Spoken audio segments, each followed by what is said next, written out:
Pemirsa, pelaku pembunuhan Hairuni berusia 62 tahun akhirnya terkuak. Setelah jajaran Satreskrim Polres Oku menangkap 3 orang yang masih satu keluarga, bapak dan 2 anaknya.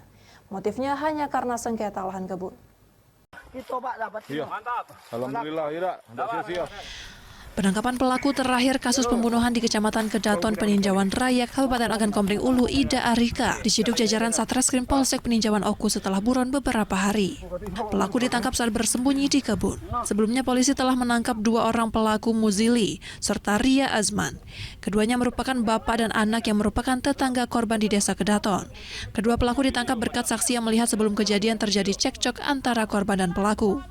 Dari hasil interogasi terhadap ketiga pelaku, diketahui motif dibalik pembunuhan keji terhadap korban yang lehernya nyaris putus.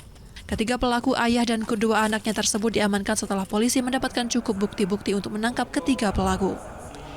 Pembunuhan tersebut memang sudah direncanakan oleh ketiga pelaku sehari sebelum eksekusi. Motifnya rasa sakit hati lantaran tegurannya tidak digubris oleh korban.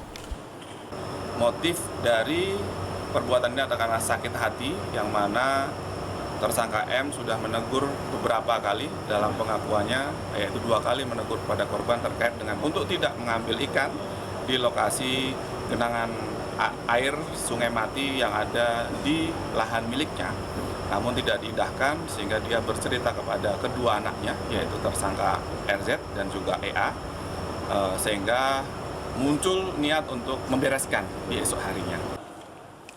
Atas perbuatan satu keluarga ini, polisi menerapkan pasal pembunuhan berencana terhadap ketiganya dengan ancaman hukuman mati. Dari Agan Komering Ulu, Widori Agustino, iNews melaporkan.